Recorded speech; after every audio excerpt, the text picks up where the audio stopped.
Welcome to this week's edition of the Raider Hoops Report with Coach Raz Vanderloo. I'm Brian Vakalskis, joined as always with the coach. And Raz, you took off on a holiday break before you had to deliver all the toys to the boys and girls of the world.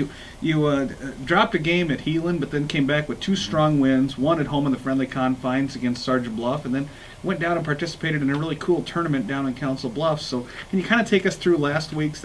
You never like to lose to Heelan. Devastating loss, but nonetheless, it wasn't. It's in December. You can recover, and you probably took away a lot of lessons from that loss. Oh, absolutely. Going into the week, you want to win every game. We're trying to win every game, but we sat down and looked at everything. If we came out of the week, with two wins, that we would probably be happy. One win we wouldn't be, and obviously zero we wouldn't be. So we ended the week happy, just maybe not in the order we wanted it, but that's how it goes. And Tuesday night over at Heelan, it's never an easy place to play, but give Heelan credit. They outplayed us, they out-rebounded us by a large margin. We had some shots that maybe normally go in that didn't go in, but those aren't excuses. Like I said, they beat us, and the good thing about playing high school basketball in Iowa in a conference, you get to play away twice. So we'll get another month or so, we'll get them again, and hopefully a better result. You took away from that loss, came back, and got ready for Sergeant Bluff. Sergeant Bluff been playing so well of late. They came into the East High gym, and you never like to say there were easy wins, but when you look at the final score, it was a wide gap. And so can you talk a little bit about the productivity and the maturation of the team those 3 days after the Heelan loss into the Sergeant Bluff win? Yeah, I tell you what, Sergeant Bluff is a very good team. This is their year maybe to shine, if I guess that's the lack of a better word. They've got a good group of seniors. They shoot the ball real well. They got three what I would call like marquee type players, the guys that can beat you, and they do some good things. We came out maybe with a little more toughness than we've had, a little better rebounding than we've had, team rebounding. I think when I say rebounding to our team, I think everyone points at Chase Kern, and that's not the case. We need to rebound by team. Chase's effort I never ever questioned. Some of the other guys on Tuesday night I did question. But Friday night we rebounded tremendously. We pushed the ball. Our defense stepped up about 8 notches, and we beat a good Sergeant Bluff team, and they're a good team. And then when you had that game, you were able to get a lot of players into the game, and that's always a nice thing to be able to give some of the guys that don't, they usually see time in practice only. They didn't see time in the Heelan game, but nonetheless they could see time against the Sergeant Bluff team. Is that important to get game competition for those young players in a conference setting? Absolutely. Those guys work. They practice the same exact amount of minutes as the starters, or the top 7 or 8 that play a lot. A lot of those guys sometimes they don't get the minutes they maybe deserve or they think they need or whatever. But when you can get a lot of guys into a game, it keeps everybody happy. The whole program, the kids themselves, parents, everyone is happy. And then before we talk about your opponent down in Council Bluffs, talk a little bit about the tournament that you were part of. There's an old adage, you never want to be part of the first annual anything, but nonetheless, you were part of this first annual tournament, which featured a lot of Iowa versus Nebraska marquee matchups from a lot of the top programs around. What was the genesis of that tournament? How did you get involved? Well, it started off, Jeremy Stuckelberg, who's the athletic director at Council Bluffs TJ, used to be here in town at West. He was used to our Steenhouse Classic that we have here in town. He thought it'd be a great idea to start one down there, and they've got a venue similar to the Tyson, maybe not quite as nice, but very, very nice. And he started calling around, and I was actually a little surprised at the quality of teams he was able to get in the first year. Defending state champions, great teams out of Omaha, great teams out of Iowa, and then he paired that last day up as kind of an Iowa versus Nebraska deal, which is always kind of neat for everyone involved. And I know there was a banquet that preceded this. This was a first-rate deal. Yeah, absolutely. I'll give them all the credit in the world. They did it right. Wednesday night there was a banquet in Council Bluffs for coaches, ADs, media people, and it was really a neat deal. And so I'll give them credit for stepping it up in its first-class event. And if they want us back, we'll definitely go back. And so obviously you don't like a next-day turnaround for games, although you want to keep playing. So, but can you talk about your opponent that you faced down there? Well, Papillion La Vista is a Nebraska. They're a powerhouse team. They were the last 2 years. They've been a state runner-up and a third-place team in Nebraska. Historically, their sports down there are very good. Their football's been great forever. Their basketball's been good. So we weren't just walking in playing some bottom of the pile group. They're used to winning a lot of games. I believe in the last 2 years they've won 23 and 24 games. So those are things that I think are important. Those kids are used to winning, and they're used to playing at a high level. So walking in just saying, "Hey, we're going to beat you," probably wasn't going to happen. But we showed up. We played hard. Our defense was very good. Our rebounding was very good. We had some shots fall, and in the end, we got the victory. And I think there's a YouTube video going around of your celebration in the locker room. We need to get rid of that. Now, if you looked at the offensive stats for the 2 wins from last week, we saw 2 familiar names, Jordan Betts and Wyatt Mounds. Can you talk about the productivity of those guys last week? Absolutely. Wyatt is a guy that has the ball in his hands a lot. He's a strong kid. He can get the ball into the lane. He can get it all the way to the hoop.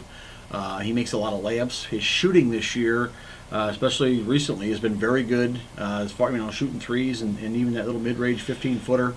It's been very good. So when he can do that, he's scoring right at 20, a game the last few games, and if he can keep that up, we got a good thing going. Jordan Betts is primarily a three-point shooter, there are days in practice. I don't know a number, but he makes a lot of them, a lot. And there's been some games this year when he gets it on track. It opens everything up because now you got to go out further and guard people, and there's more lanes for Wyatt. The inside's more open for Chase and those guys. So, when he's on track, it makes us a lot better. Next, we'll be right back with more Raider Hoops Report with Coach Raz Vanderloo.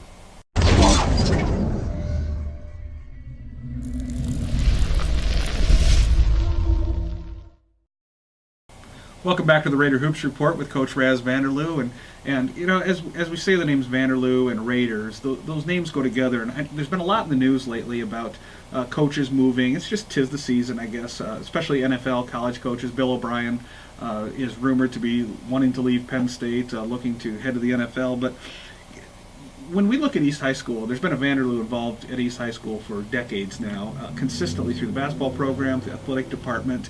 And it seems like Vanderloos can coach other places to start, but they always end up back at East. And I don't think anybody could ever imagine you leaving for any place. And I don't mean to start any rumors here, but what someone probably like me to leave. Well, but what does that mean to a program to have that type of longevity and that type of dedication to a coach? If you sit down and talk to these kids, they know that you're going to be the coach here until they carry you out of here.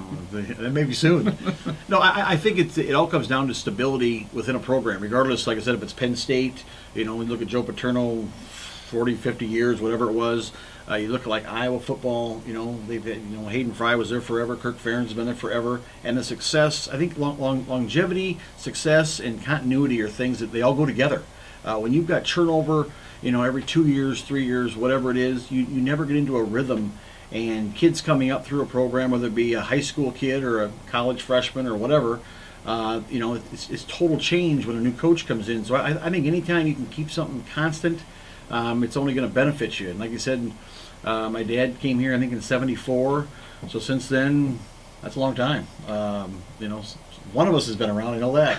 Well, and you've coached other places. Obviously, you were at Woodbury Central. Your brother was up at North for a while. And when you're coaching at another school, obviously you're dedicated to the job and all that, but do you ever feel like a fish out of water, that I'm really an East guy coaching at Woodbury Central, or I'm an East guy coaching at North? What is that feeling like for somebody that bleeds black and orange like you do? Well, you're a little, at the time, you're doing everything you can to win for Woodbury Central or North or wherever you're at. But you still are interested in what's going on at East High. You're checking scores. You're talking to them. You're trying to see how they're doing, and hopefully they're doing well. I'm one of those kind of old school guys that believes in don't ever forget where you come from, and I got a lot of that from Walt Fiegel way back in the days, and I believe in it. I've got I got a lot of time and energy into East High. The community, the school, all about it. So I feel a very small part of it. If I can make it better, that would be awesome. And when you look out, you talk about legacies. You look out in that hallway at East. And I don't know if people have had an opportunity to do this when they come to the games, but there are signed footballs out there from like the 1940-ish team or things like that, and there's programs. And I think you're always big in promoting the legacy of the team, and it looks like East High School, whoever's in charge of putting the cabinets together out there, probably you, has really taken to having people appreciate the people that came before them. It's almost I don't mean to go all Dead Poet Society on it, but to think of the people that walked the ground before they did. This didn't just start under Vanderloos, it started long ago. No, I mean our history at East High in a lot of our sports is great history. I mean, going back to the start of our basketball program back in the 20s, our first basketball coach was James Naismith's son. I mean, the inventor of basketball. No other place can say that his son was their school's first coach. We've had football players that have played in the NFL. We've had other pro athletes. So our sports tradition at East High I don't think it's enough credit, and I think it's if the people only knew what's come out of those hallways, they'd be shocked with the history that we have. And it seems like people's connection to a high school, they don't necessarily remember the walking through the halls as fondly, but it seems like the welcome mat for alumni and a lot of things is football, basketball, the sport maybe that they played or that they enjoyed watching. I think that all kind of boils down to those are things they remember because they were good times for the people involved, or maybe if you didn't even play the sport, you enjoyed going to the games, or the teams had a lot of success, and you felt good about your school. So I think if you look at your school as kind of a negative in the sports, you don't have that that coming back feeling good about it. But if your sports has great tradition, which ours do, you're coming back with your head held high and you're excited about it. Well, we're going to come back in a moment with our head held high and look ahead at next week.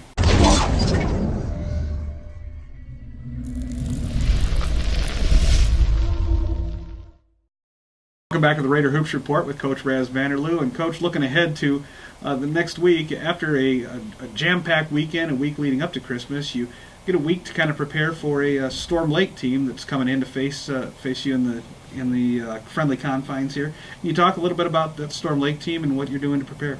Yeah, we've had a decent break now. We've taken some days off. Now we've been back at it for a week or so, and we've worked on a lot of things. Things maybe to get better at. Storm Lake will come in on Friday, and they're a team that they've got some athletic kids. They've had some hard luck in some of the games, but they're a team. If like any high school game, if you don't show up and play, things can kind of bite you a little bit. So we'll be prepared and give it everything we got.